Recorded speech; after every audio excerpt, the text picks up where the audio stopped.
My 7-year-old refused to pose with my sister's charming fiancé, until the secret photo he showed me exposed the predator hiding in our family. My 7-year-old son froze when they asked him to stand next to my sister's fiancé for the wedding photo, his small body going rigid with fear that no one else seemed to notice. "I won't," Alaric whispered, his voice barely audible above the photographer's instructions and my mother's impatient sigh. The perfect countryside wedding continued around us, champagne flowing, flowers blooming, my younger sister Giselle radiant in white, while something cold and unsettling settled in my chest. Children see what adults choose to ignore, their instincts remain unclouded by social niceties and rehearsed smiles. When Alaric slipped his phone from his pocket and showed me what he had captured through his bedroom window 2 nights earlier, I realized that the quiet warnings we dismiss are often the ones that matter most, and that uncovering the truth about Cole Whitford would shatter everything my family thought they knew. The Wilson family estate sprawled before me like something out of a storybook, all ivy-covered stone and manicured gardens. It was exactly the kind of place my younger sister Giselle had always dreamed about for her wedding, perfect, pristine, and impossibly romantic. I adjusted my 7-year-old son Alaric's bow tie as we stepped out of the car, the early summer breeze carrying the scent of roses and expensive champagne. "Remember what I said about being on your best behavior today?" I reminded him gently. Alaric nodded solemnly, his eyes taking in the grand estate. "I know, Mom. It's Aunt Giselle's special day," he replied. I smiled and squeezed his hand. Alaric had always been remarkably intuitive for his age, sometimes eerily so. He noticed things that others missed and felt shifts in mood before they became obvious. It was a quality that made him sensitive, but also deeply perceptive. "Elizabeth, you're finally here," my mother's voice cut through my thoughts. Margot Patterson, still stunning at 63, wore a pale blue dress that matched her eyes that were currently scanning me with their usual critical assessment. "The ceremony starts in 3 hours, and you're just arriving now," she said without waiting for my response before turning to Alaric with a considerably warmer smile. "And there's my handsome grandson. Come give Grandma a hug." Alaric obliged, but I noticed a stiffness in his shoulders that wasn't usually there.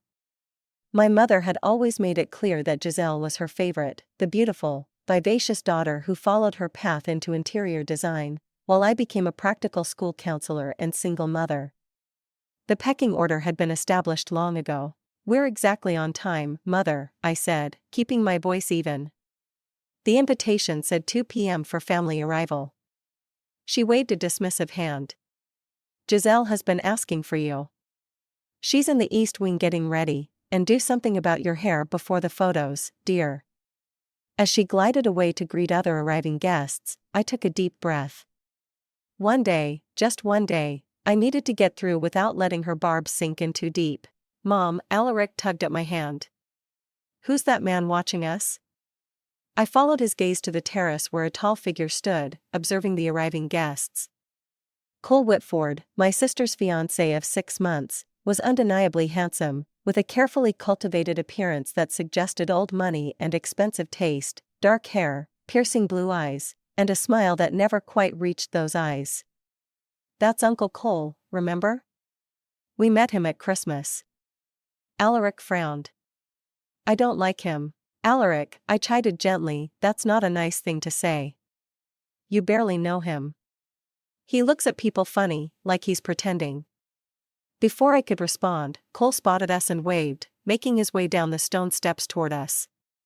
Up close, his charm was palpable, a force field of charisma that seemed to draw everyone in, everyone except my son, apparently. "Elizabeth and young Alaric, so glad you made it," he said, his voice smooth as aged whiskey, his handshake firm. When he bent down to Alaric's level, my son took a subtle step behind me. "Looking sharp in that suit, buddy. You're going to be the most handsome ring bearer this place has ever seen." Cole's smile was perfect, practiced even, but something in his eyes made me uneasy, a coldness that didn't match his warm words. "Thank you," Alaric mumbled, eyes fixed on the ground. "Giselle's been asking for you," Cole said, straightening up. "She's a bundle of nerves. Maybe you can calm her down." His laugh was light, but there was something almost accusatory in his tone. "Of course, we'll head right up." As we walked away, I felt Cole's eyes on my back. Something about him had always made me slightly uncomfortable, though I could never quite put my finger on why. He had appeared in Giselle's life so suddenly 6 months ago, and within weeks they were engaged, a whirlwind romance my mother had privately called a rash mistake, though never allowed. "Mom," Alaric whispered as we entered the grand house, "can we go home?" I stopped, surprised. "What? We just got here. The wedding hasn't even started." He fidgeted with his tie. "I don't want to stay. He scares me." "Who? Cole?" I knelt down to his level. "Why would he scare you?" Alaric just shrugged, but the worry in his eyes concerned me. I made a mental note to keep a closer eye on their interactions throughout the day. The East Wing was a flurry of activity, bridesmaids in matching robes, makeup artists with their cases of products, and at the center of it all, my sister. Giselle had always been the beauty of the family with her perfect blonde curls and delicate features. Today she looked like a magazine bride, stunning, but something was off, the vibrant spark that had always defined her seemed dimmed. "Lizzie, you're here." She rushed over, embracing me tightly. I felt her trembling slightly. "Of course I'm here. Wouldn't miss it." I pulled back to look at her. "You okay?" "Pre-wedding jitters," she said too quickly. "I'm fine, just nervous." "It's a big day." "It is, but are you sure about this, Giselle? 6 months isn't very long, don't start." She cut me off, her voice dropping. "I know what I'm doing. I'm just saying you've always been so cautious, so scared to take chances." There was a defensiveness in her tone I hadn't expected. "Cole is amazing. He takes care of me.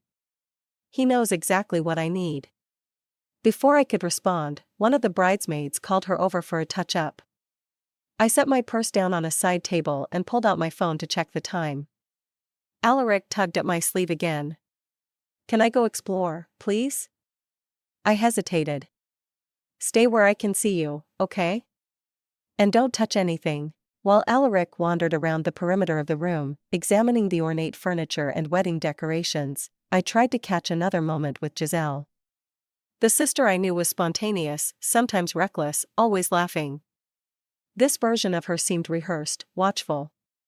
"Your son is adorable," said a voice beside me. A middle-aged woman in a housekeeper's uniform was arranging flowers nearby, her nameplate read Louisa. "Thank you," I smiled.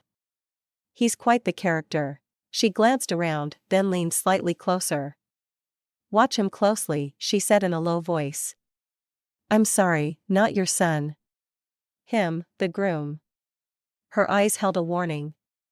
"Watch him closely." Before I could ask what she meant, she straightened up and moved away, continuing her work as if nothing had happened. A chill ran down my spine.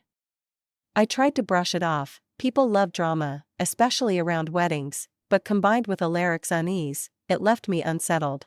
Looking around for my phone to check the time again, I realized it wasn't where I'd left it. I searched my purse and checked nearby surfaces. "Has anyone seen my phone?" I asked the room generally. No one had. 20 minutes later, as I was about to give up, one of Cole's groomsmen, a tall man named James with a perpetual smirk, approached me in the hallway. "Is this yours?" He held out my phone. "Found it in the restroom downstairs." "That's strange. I didn't use that restroom." I took the phone, feeling increasingly uneasy. Must have been someone else. Lots of phones look alike. His smile didn't reach his eyes either, something he had in common with Cole. As the ceremony time approached, we gathered for family photos in the garden. The photographer arranged us in groups, and when it came time for the shot with CYM, Giselle, and the immediate family, Cole insisted Alaric stand next to him.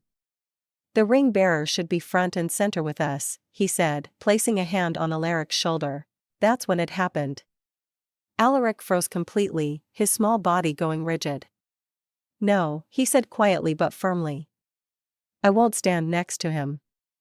The photographer paused, my mother made an embarrassed sound, Giselle looked mortified. "Alaric," I began, embarrassment and confusion washing over me. don't be difficult, please. But my son's eyes were wide and determined. He stepped away from Cole and came to my side, reaching into his pocket to pull out the small smartphone I'd given him for emergencies. With trembling fingers he pulled up a photo and handed it to me. "That's why," he whispered. The world around me seemed to slow down as I stared at Alaric's phone. The photo showed a man standing outside our home, our modest suburban house miles from here, partially obscured by darkness, but the streetlight caught his profile as he peered through our living room window. Cole Whitford. The timestamp read 11:42 p.m., 2 nights ago. "What is this?" I whispered, my hand shaking. "I heard a noise," Alaric said quietly. I looked out my window and saw him by the living room. I took a picture because it scared me. My mind raced through possibilities, a mistake, someone who looked similar, but the profile was unmistakable, the same height, build, and distinctive jawline. I zoomed in, examining details. The location data embedded in the photo confirmed it was taken at our address. "Elizabeth, is everything all right?" My mother's voice broke through my thoughts. The entire wedding party was staring at us. I forced a smile. "Yes, just Alaric not feeling well. We need a minute." I pulled him aside behind a large topiary where we couldn't be overheard. "Alaric, are you absolutely sure this is Cole? Could it be someone else?" He nodded solemnly. "It's him, Mom." I saw his face when he turned. He was looking inside our windows for a long time. A cold knot formed in my stomach. Cole had never been to our home, at least not that I knew of. He'd always claimed to be too busy with work to visit when Giselle suggested it, and 2 nights ago he was supposedly on his bachelor trip with his groomsmen 3 hours away at a lakeside resort. I slipped the phone into my clutch and rejoined the group, forcing a calm I didn't feel. "Sorry about that. Alaric's just feeling a bit overwhelmed." "Children," my mother sighed dramatically, always choosing the most inconvenient moments.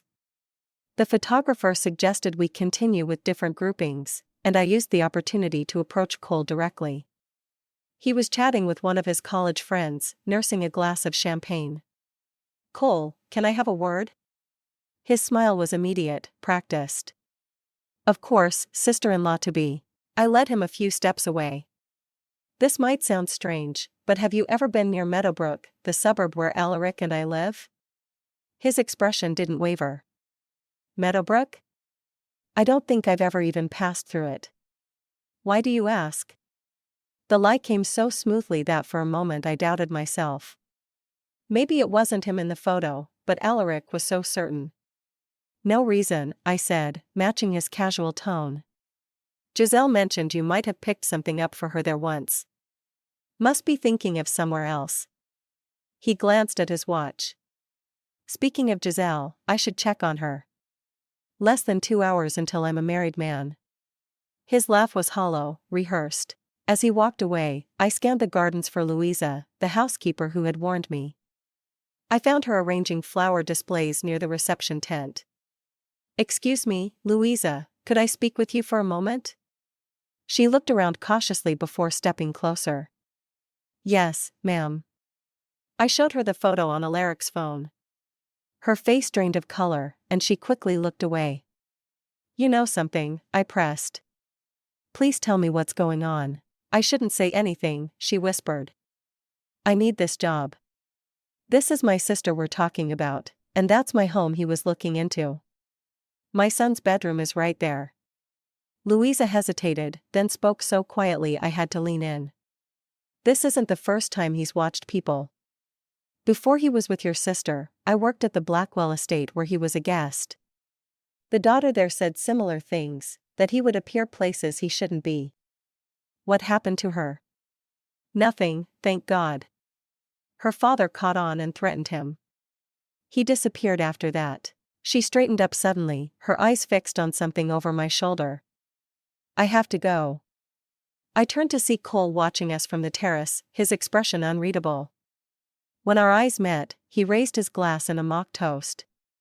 Back at the family gathering, I found Alaric sitting alone, watching the adults mingle. He looked so small in his formal suit. "Hey, buddy," I sat beside him. Can you tell me if you've seen Cole before, other than at Christmas and today? He nodded slowly. At the park near our house, about 3 weeks ago. My breath caught. Why didn't you tell me? I wasn't sure it was him at first. He was wearing sunglasses and a hat, but he was watching us playing on the swings. When I looked at him, he walked away really fast. A cold chill ran through me. 3 weeks ago we had never mentioned to Cole which park we frequented. While Alaric went with my cousin to get some food, I pulled out my phone and opened Cole's social media profiles. On the surface everything looked perfect: travel photos, business events, charity galas, but something felt manufactured. I scrolled back further, noting that there were no photos older than 2019. No childhood pictures, no college memories, no family gatherings. Everything before that point was simply absent. When I tried to find mentions of him in older posts from tagged friends, there was nothing. It was as if Cole Whitford hadn't existed before 3 years ago. I needed to talk to Giselle. I found her in a quiet moment between hair and makeup sessions, sitting alone in a window alcove. Giselle, we need to talk about Cole. Her expression immediately hardened. If you're here to try to talk me out of this marriage, how much do you actually know about him? I interrupted. His past, his family. Enough, she said defensively. His parents died when he was young. He doesn't like to talk about it. Have you met any of his childhood friends? Seen any old photos? Why are you doing this? Her voice cracked slightly. Is it so hard to believe that someone like Cole would want to be with me? Are you that jealous? This isn't about jealousy, Giselle. It's about safety. Alaric took a photo of Cole outside our house 2 nights ago, looking in our windows. She laughed, but it sounded forced. That's ridiculous. Cole was with his friends at the lake house. You must be mistaken. Look at the photo yourself, I insisted, reaching for my clutch. I don't need to see it. You've never supported my relationships, Elizabeth. You've always thought I was too impulsive, too trusting. Tears welled in her eyes. For once in my life I'm doing something right. I found someone who loves me, who takes care of me. Why can't you just be happy for me? Before I could respond, there was a commotion in the hallway. Cole's voice rose above others, clearly agitated. She's no longer needed. Find someone else to finish the arrangements. I stepped out to see Louisa being escorted toward the staff entrance by the event coordinator. Our eyes met briefly, and the fear in hers was unmistakable. Within 20 minutes she was gone. The rest of the afternoon passed in a blur of wedding preparations. I tried to keep an eye on both Alaric and Cole, increasingly convinced that something was deeply wrong. When I couldn't spot Alaric during the rehearsal walkthrough, panic seized me. Has anyone seen my son? I asked, trying to keep my voice steady. No one had. I searched the main house, my heart pounding in my chest. After 15 frantic minutes I found him near the edge of the property with the elderly gardener, examining a row of rose bushes. Alaric, you can't wander off like that. Relief and fear made my voice sharper than intended. I'm sorry, he said, looking genuinely contrite. I thought I heard someone calling my name from over there. He pointed toward the dense woods that bordered the property. The gardener, a weathered man in his 70s, gave me an apologetic look. Found him walking this way, ma'am. Thought it best to keep him company until you came looking. I thanked him and led Alaric back toward the house, my mind racing. Someone calling his name from the woods, the entire situation was becoming more unsettling by the hour. Night fell over the Wilson estate, bringing with it the pre-wedding bonfire party, a tradition in Giselle's fiancé's family. Lanterns illuminated the expansive gardens while guests gathered around a controlled fire pit, drinking champagne and sharing stories about the couple. I watched Cole charm the crowd, his arm possessively around my sister's waist, her smile not quite reaching her eyes. Mom, I'm tired, Alaric said, leaning against me on the garden bench where we sat slightly removed from the festivities. We'll go to our room soon, sweetheart, I promised. In truth, I was waiting for an opportunity, one I knew would be risky, but necessary.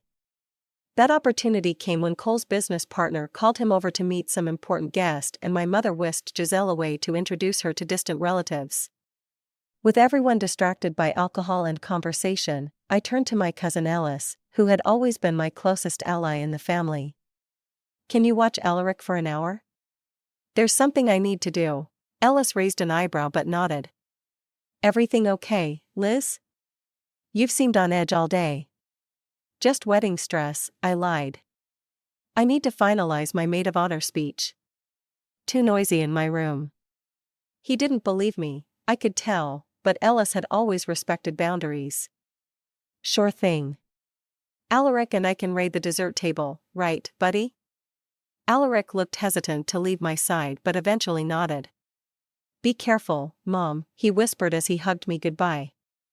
The fact that my 7-year-old felt the need to warn me to be careful only strengthened my resolve. I slipped away from the party, making my way to the east wing where the groomsmen were staying. The hallway was deserted, everyone was outside enjoying the festivities. Cole's room wasn't hard to find, it was the largest guest suite at the end of the corridor. My heart pounded as I tested the handle, locked, of course. I had anticipated this and came prepared. During my brief stint in college theater, I had learned a few tricks from the stagehands, including how to jimmy certain types of locks with a credit card. It took a few tense minutes, but eventually I heard the satisfying click. Inside, the room was immaculate, almost unnaturally so. No personal items left out, nothing to suggest personality or habits. The bed was made with military precision. The only signs of occupation were a leather toiletry bag in the bathroom and a suitcase tucked neatly in the closet. I started with the desk drawers, empty, save for standard hotel stationery. The closet revealed expensive suits, all with tags from the same high-end boutique in the city. The nightstand contained nothing of interest. Then I noticed the antique bureau against the wall. All the drawers opened easily except one, the bottom right drawer was locked.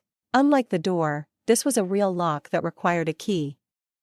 I searched the room methodically, checking all the typical hiding places, under the mattress, behind drawers, taped to the bottom of furniture.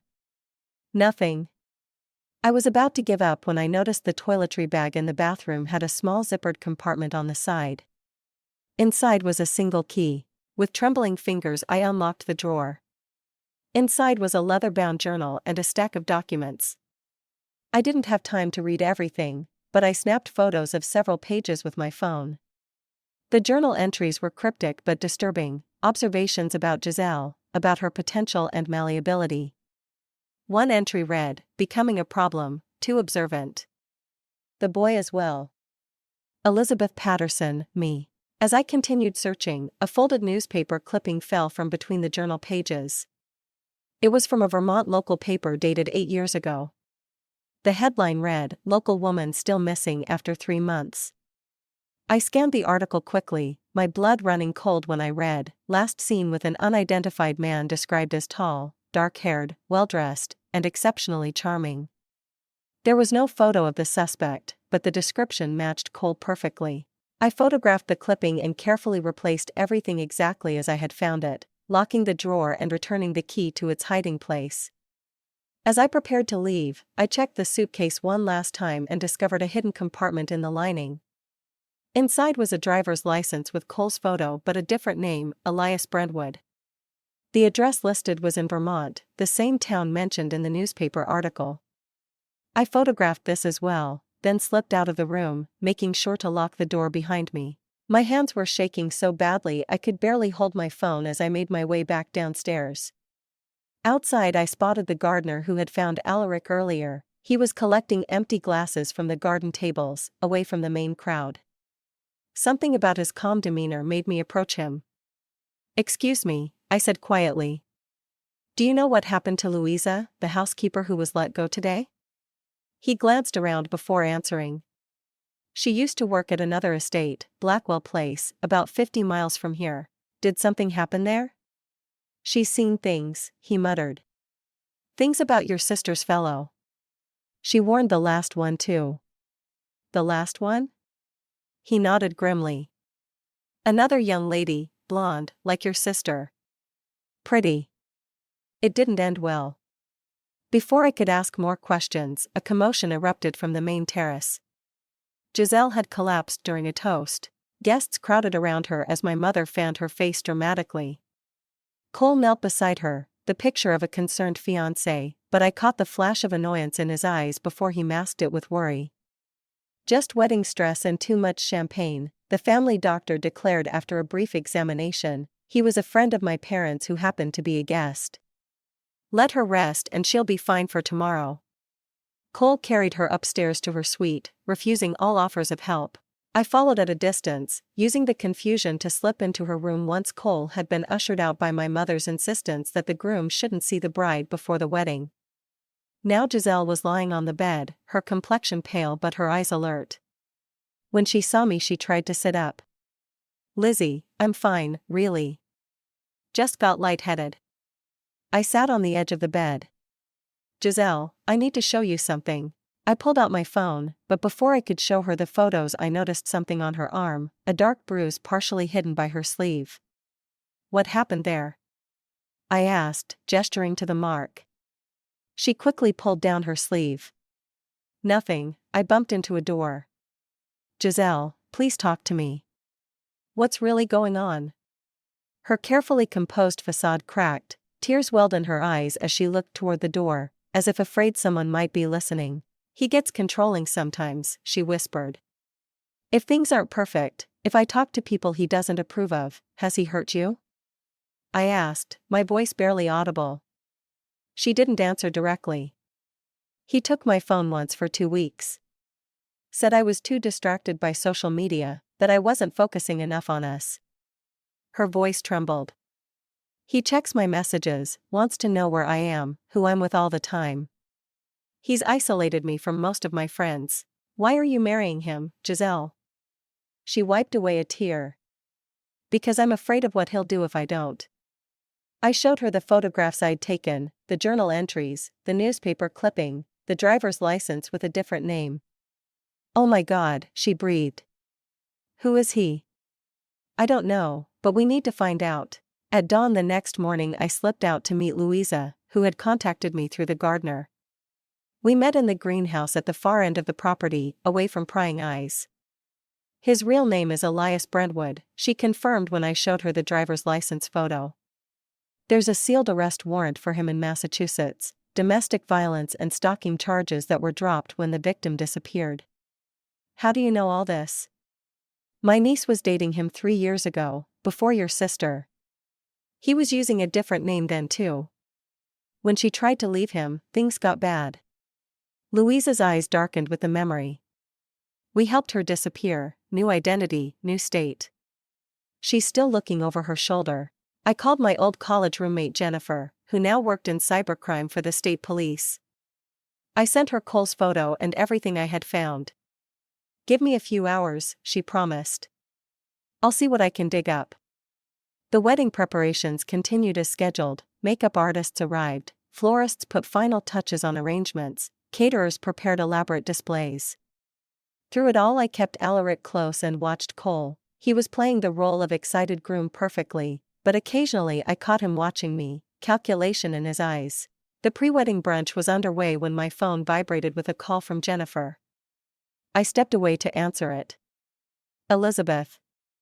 Her voice was deadly serious. "You need to get your sister away from this man right now." "What did you find?" "Your sister's fiancé doesn't exist, at least not as Cole Whitford.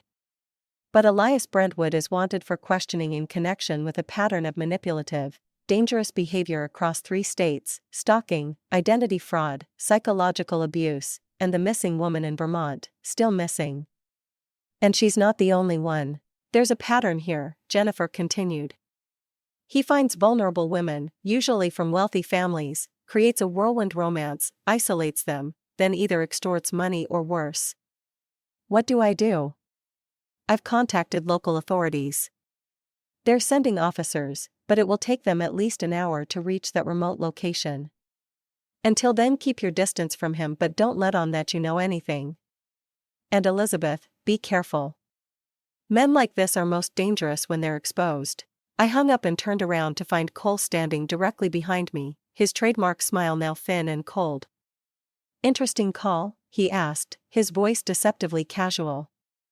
Just checking on a work emergency, I lied, trying to keep my voice steady.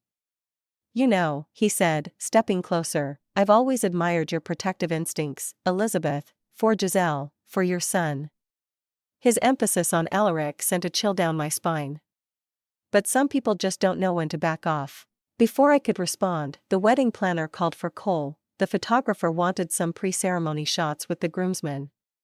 He gave me one last meaningful look before walking away, his threat hanging in the air between us. I needed to find Giselle and Alaric and get them both as far away from Cole, or Elias, as possible. The ceremony was set to begin in just a few hours, but if Jennifer was right, we didn't have that kind of time. My heart raced as I scanned the crowded lawn for Alaric. The wedding guests mingled beneath white tents, laughing and drinking champagne, completely unaware of the danger hiding in plain sight. Cole's threat still echoed in my mind. The way he had emphasized my son's name made my blood run cold. I spotted my mother chatting with the wedding planner, her hands moving animatedly as she directed last-minute adjustments to the flower arrangements. "Mother, have you seen Alaric?" I tried to keep my voice steady. She frowned. "Really, Elizabeth? Can you keep track of your own child? I think he was with your cousin Ellis near the fountain." Her eyes narrowed.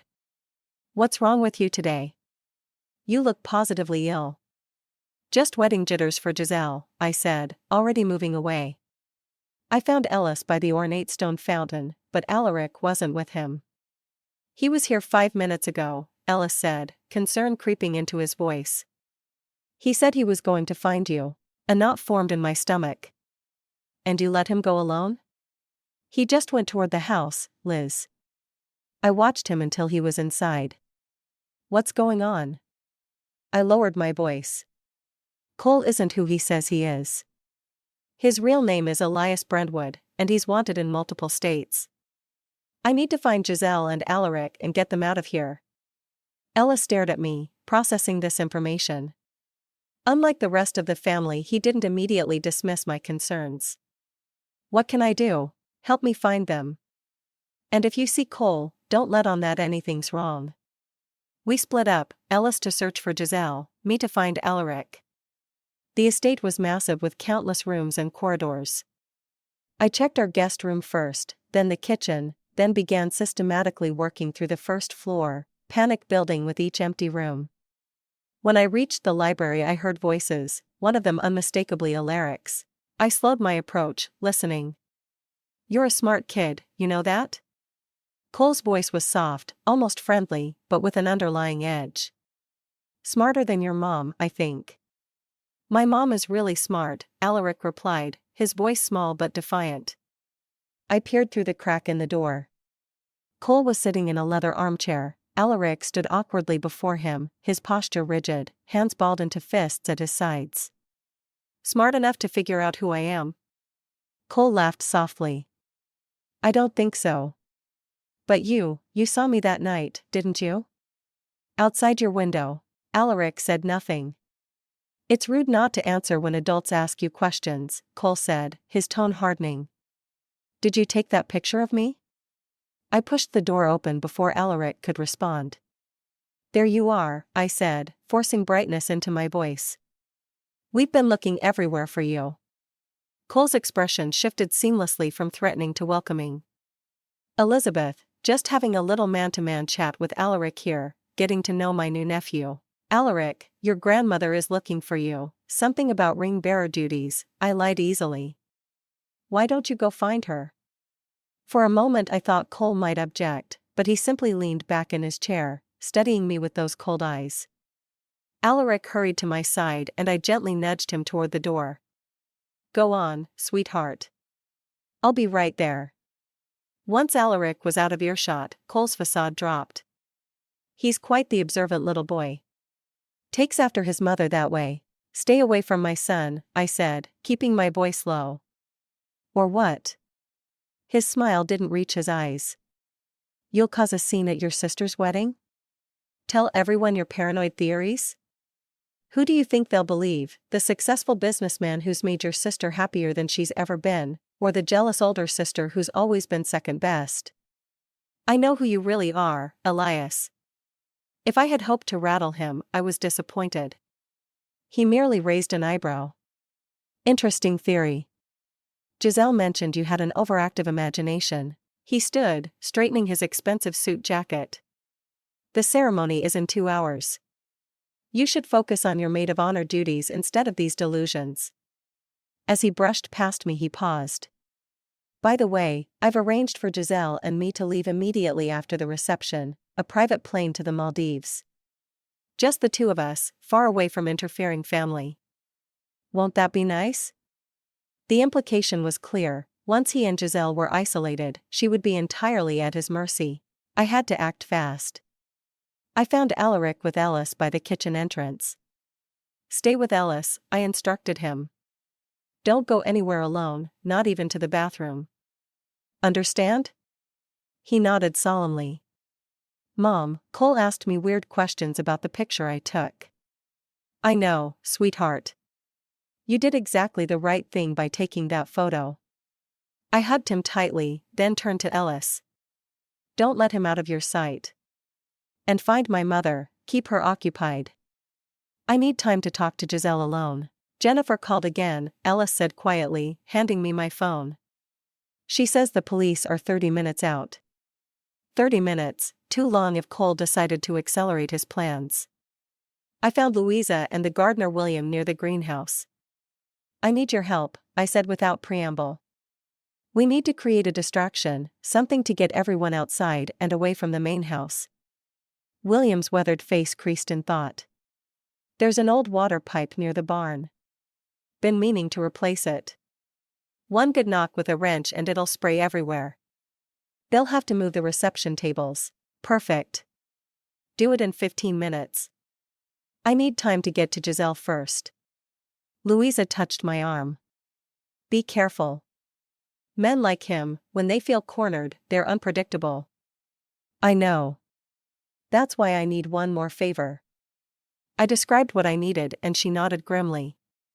I made my way to Giselle's suite where she was being helped into her wedding dress by 2 bridesmaids. Can I have a moment alone with my sister? I asked. They exchanged glances but left us. Giselle, listen to me carefully. The police are on their way. Cole, or Elias, whatever his name is planning to take you away immediately after the reception.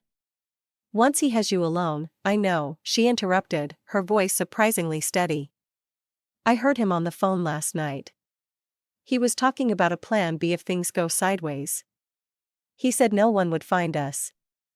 Then you believe me now? She nodded, tears welling in her eyes. I was so stupid, Lizzie. I wanted so badly to believe that someone like him could love me. He was so perfect at first, attentive, generous, charming. By the time I saw the real him, I was already trapped. We need to get you out of here now, before the police arrive. If he suspects anything, there's no telling what he'll do. She glanced at the window toward the side garden. We can go through there, avoid the main areas. Get changed first, something you can move in. While Giselle changed out of her wedding dress, I received a text from William, pipe burst. Everyone moving to front lawn. Perfect timing. The distraction would keep Cole and the other guests occupied while we got Giselle to safety. Ready, Giselle said, now dressed in jeans and a sweater. What about your son? Ellis has him. They'll meet us by the caretaker's cottage. We were halfway across the side garden when we heard it, the commotion of guests being redirected, staff rushing to move tables and decorations. Through a gap in the hedges I spotted Cole standing with the wedding planner, gesturing impatiently. His back was to us, giving us the perfect opportunity to slip away. But I needed one more piece of evidence. Wait here, I whispered to Giselle. Stay hidden. I'll be right back. What? Where are you going? To Cole's car. There might be evidence there that the police can use. Before she could protest, I ducked through the gardens toward the parking area. Cole's sleek black Audi was parked in a private spot near the side entrance. Looking around to ensure no one was watching, I tried the door, locked, of course. I remembered seeing Cole toss his keys onto the entry table earlier. With everyone distracted by the burst pipe, the house was momentarily empty. I slipped inside and found the keys exactly where I'd seen them. Back at the car, I unlocked it and quickly searched the interior. In the glove compartment, I found a second phone, a burner different from his regular smartphone. The center console contained 3 additional burner SIMs, duct tape, and most disturbing of all, a taser. I took photos of everything with my phone, then noticed a laptop bag in the back seat. Inside was a passport with yet another name, Thomas Langley, but Cole's photo. A sound behind me made me freeze, but it was only Louisa, looking anxious. "They're looking for you and your sister," she whispered. "He knows something's wrong." I locked the car and pocketed the burner phone as evidence. "Where's Ellis and Alaric?" "By the caretaker's cottage as planned." "But hurry." I rushed back to where I'd left Giselle, but she was gone. Panic surged through me until I spotted a scrap of paper tucked into the hedge, a torn piece of the estate stationery with hastily scrawled words, "He came looking for you. Meet at cottage." Cole had found her. I texted Ellis, "Is Giselle with you?" His response was immediate, "No, just me and Alaric. Police 5 minutes out." I ran toward the caretaker's cottage, staying within the cover of the trees that bordered the property. As I approached, I saw Ellis standing outside with Alaric, scanning the area anxiously. "Did you find her?" Ellis asked as I reached them. "No. She left a note saying Cole came and that she'd meet us here." Ellis's expression darkened. "I don't like this, Liz. It could be a trap." A new text from Jennifer confirmed my fears, "Officers delayed. Accident on main road. ETA now 20 minutes. We need to find Giselle now," I said. "Cole knows we're on to him. He's desperate." "I'll help you look," Ellis said, "but what about Alaric?" "He stays with me." I knelt before my son. "Alaric, I need you to be very brave. We need to find Aunt Giselle, but we have to be very quiet, like we're playing hide and seek. Can you do that?" He nodded, his eyes wide but determined. "Stay close to me.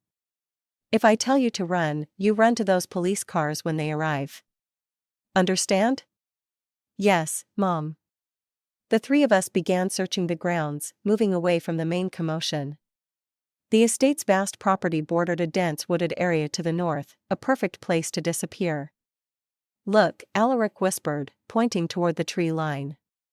A flash of pale blue, Giselle's sweater, visible for just a moment before disappearing among the trees. "Ellis, alert the police when they arrive, send them to the north woods." I squeezed Alaric's hand. "Stay with me and remember what I said." We moved carefully toward the woods, the sounds of the wedding chaos fading behind us. At the tree line, I found Giselle's cashmere scarf caught on a branch, whether left as a clue or torn off in a struggle, I couldn't tell. "Aunt Giselle," Alaric called out softly. "Shoo," I cautioned, listening intently. The woods were quiet except for the rustling of leaves in the gentle breeze. We ventured deeper, following a narrow path. The daylight dimmed as the trees grew denser. My phone's flashlight provided minimal illumination as we navigated the uneven ground. Suddenly the light flickered and died. I checked my phone, no signal, and the battery was critically low. A chill ran down my spine that had nothing to do with the temperature. "Mom," Alaric whispered, tugging at my sleeve. "I see someone." I followed Alaric's gaze through the trees. About 50 yards ahead a figure moved through the dappled shadows. It was Cole, and he was holding Giselle by the arm, leading her deeper into the woods. "Stay here," I whispered to Alaric, guiding him behind a large oak tree. "Don't move until I come back for you." "No, Mom," he said, his voice trembling but resolute. "We stick together, you said so." He was right, separating was too dangerous. "Okay, but stay behind me, and if anything happens you run back to Ellis. Promise me." "I promise." We moved carefully through the woods, keeping Cole and Giselle in sight while staying hidden among the trees. The forest floor was damp from recent rain, allowing us to move quietly over the soft ground. I could hear Cole's voice now, too low to make out the words, but the tone was unmistakable, threatening, controlled anger. Giselle stumbled, and he yanked her roughly to her feet. She was crying, her makeup streaking down her face. I wanted desperately to rush forward, but we were still too exposed. One wrong move and he might hurt her or worse. They stopped in a small clearing where the trees thinned slightly. Cole checked his watch impatiently, then pulled out his phone. No signal here either, judging by his frustrated expression. That small stroke of luck might give us an advantage. I motioned for Alaric to stay put while I crept closer, using the trees for cover. Now I could hear them. "This is your fault," Cole was saying, his voice eerily calm. "We could have been happy, Giselle. Everything was arranged perfectly." "Please," Giselle sobbed. "Just let me go. I won't tell anyone." He laughed, the sound devoid of any warmth. "Like the others didn't tell anyone? You'd run straight to the police." "No, we're sticking to the plan. My contact will be at the North Road in 20 minutes.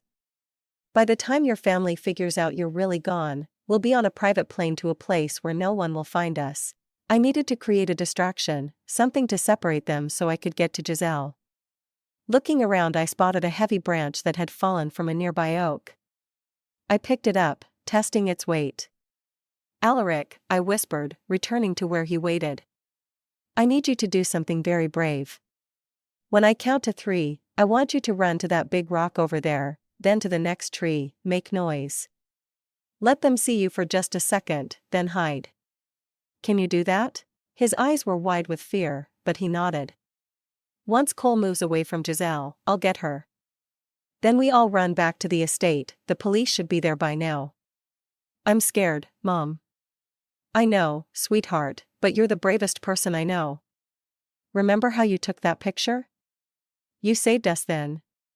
You can help save Aunt Giselle now." He squared his small shoulders and nodded again. 1, 2, 3. Alaric darted from our hiding place, deliberately stepping on a branch that cracked loudly in the quiet forest. Cole's head snapped toward the sound. "Hey!" Alaric shouted just as we'd planned, before disappearing behind the large rock. "Who's there?" Cole called out, instantly alert. He looked at Giselle. "Stay right here. Don't move." He pulled something from his pocket, the taser I'd seen in his car, and moved toward where Alaric had disappeared.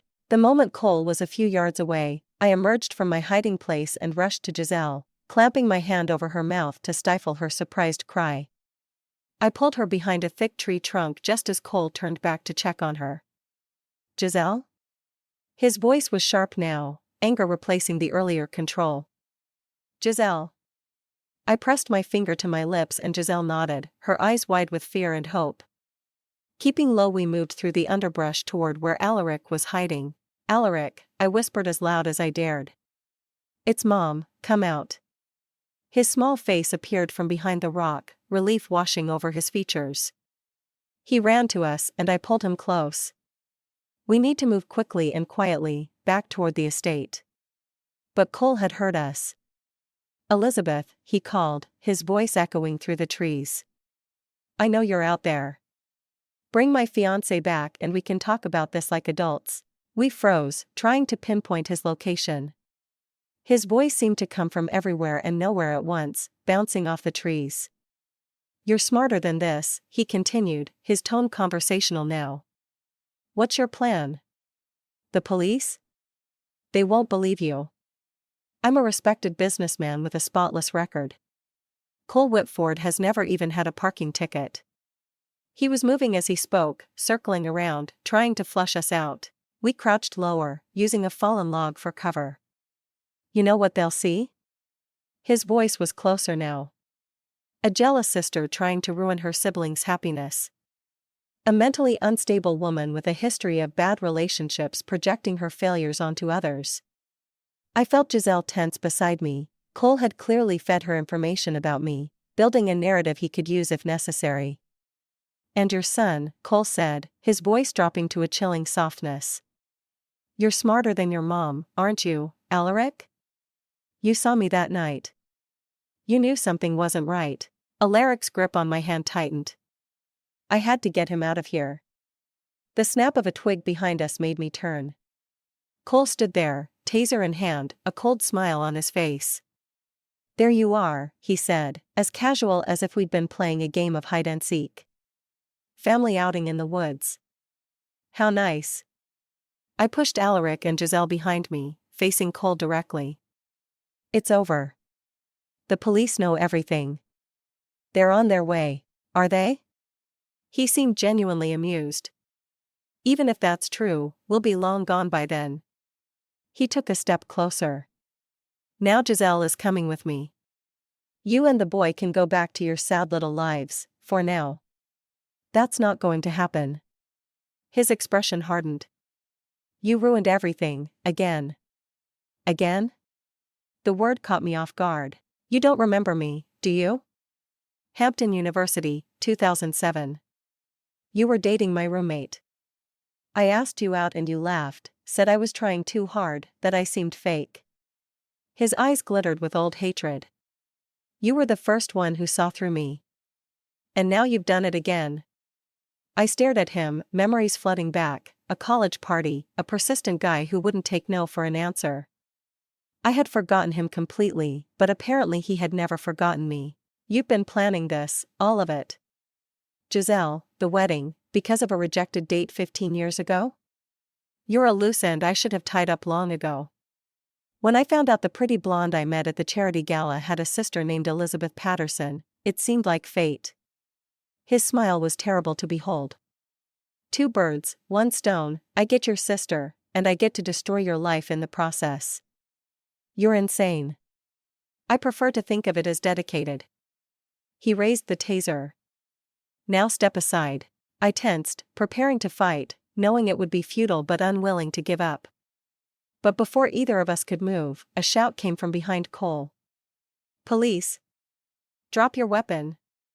Cole spun around. Two figures emerged from the trees, Ellis and William the gardener. Ellis was holding a branch similar to mine, and William had a gardening tool that looked sharp enough to do damage. "The police are right behind us," Ellis lied smoothly. "Drop it now." Cole hesitated, calculating his odds. In that moment of distraction, Giselle grabbed a rock from the ground and swung it at his hand, knocking the taser away. I lunged forward, tackling him to the ground. We struggled, Cole's strength nearly overpowering me, until Ellis and William joined the fight. Together we managed to subdue him, using his own belt to bind his hands behind his back. "You've got nothing on me," Cole spat even as we hauled him to his feet. "Nothing that will stick." "We have your journal," I said. "The newspaper clipping about the missing woman in Vermont, your collection of fake IDs, the things in your car, and most importantly, we have witnesses." The sound of sirens pierced the air, the police had finally arrived. William volunteered to guide them to our location while Ellis kept watch over Cole. I hugged Alaric and Giselle close, relief washing over me as the adrenaline began to fade. "How did you find us?" I asked Ellis. "Alaric dropped this," he said, holding up my son's small emergency whistle that he carried on his keychain. "He left a trail. Smart kid." I looked at my son with pride. "Yes, he is." "He never loved me, did he?" Giselle asked quietly as we made our way back through the woods. I squeezed her hand. "No, but that's not a reflection on you. It's on him." The police met us at the edge of the woods. Jennifer was with them, and the look of relief on her face when she saw us safe made me realize how close we had come to disaster. As the officers led Cole away, he looked back at me one last time. "This isn't over," he said. But his threat sounded hollow now. Alaric tugged at my sleeve. "Why did he watch us, Mom?" I knelt to his level, struggling to find an answer that would make sense to a 7-year-old when it barely made sense to me. "Some people are just broken inside, sweetheart. They don't see the world like we do." He considered this, then nodded with the simple acceptance of childhood. "I'm glad I took that picture." I pulled him close. "So am I. You saved us all." 3 months passed like a strange dream.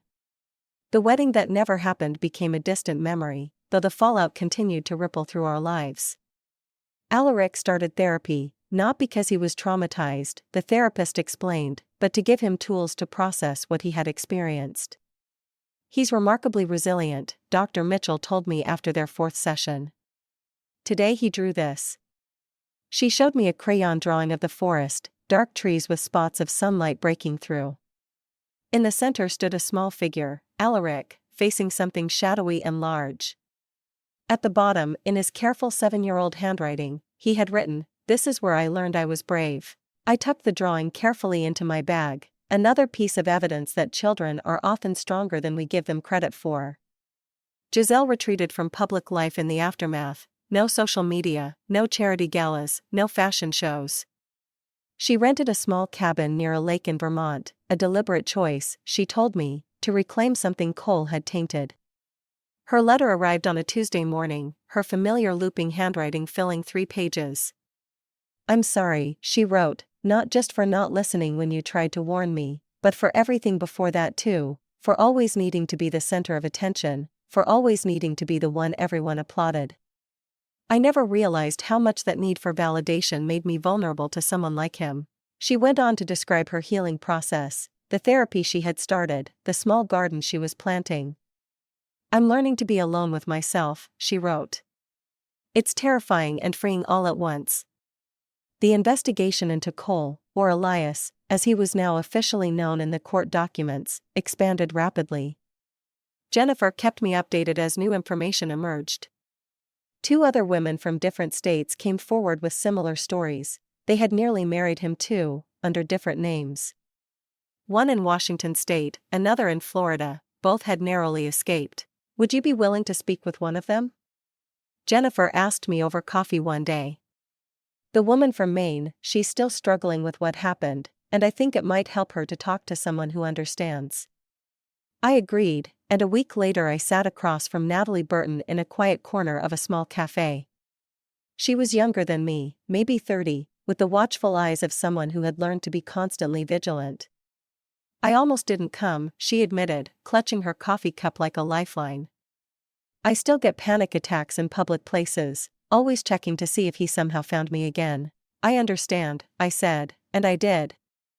Though Cole was in custody awaiting trial, I still found myself checking the locks twice at night, still startled at unexpected shadows. "How did you know?" she asked. "What tipped you off?" "My son," I said simply. "He saw what the rest of us missed." Natalie nodded, tears filling her eyes. "I wish I'd had someone like him in my life, someone who saw through the mask." As the weeks passed, other aspects of my life began to shift as well. My mother, who had always favored Giselle and criticized my life choices, began to see me differently. The woman who had dismissed me as paranoid now looked at me with something approaching respect. "I'd like to visit," she said over the phone one evening. "Spend some time with Alaric, if that's all right with you." I covered the receiver. "Grandma wants to come visit. Is that okay with you?" Alaric considered for a moment, then nodded. "She can help me with my model airplane." "He says yes," I told her, surprised by my son's capacity for forgiveness. Cole's trial began in the fall. The prosecution had built a solid case, multiple identities, the journal documenting his manipulation tactics, evidence of stalking, testimonies from previous victims. Giselle testified, her voice shaking but determined as she recounted the psychological abuse, the isolation, the fear. When it was my turn on the stand, I described finding the newspaper clipping, the hidden identity documents, the confrontation in the woods. Cole watched me with those cold eyes, no longer bothering with the charming mask he had worn for so long. "Did the defendant ever threaten you directly?" the prosecutor asked. "Not in those words," I said. "He didn't have to. The threat was implied in everything he did, watching our house, isolating my sister, targeting my son." The trial lasted 3 weeks. Cole showed no remorse, not even when the jury delivered their verdict, guilty on all counts. The judge sentenced him to 15 years with no possibility of parole for 10, citing the calculated nature of his crimes and the psychological damage inflicted on his victims. "It's over," Jennifer said as we left the courthouse. But we both knew that wasn't entirely true. The legal proceedings might be finished, but the healing had only just begun. A year to the day after the wedding that never was, Alaric and I returned to the Wilson estate, not to dwell on what had happened, but to reclaim the place in our memories. The current owners, friends of my parents, had graciously given us permission to walk the grounds.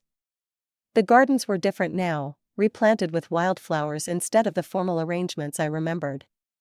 The greenhouse where I had met with Louisa had been converted into a small art studio. The woods at the property's edge seemed less threatening in the bright autumn sunlight. "It looks smaller," Alaric observed as we stood on the terrace where it had all begun.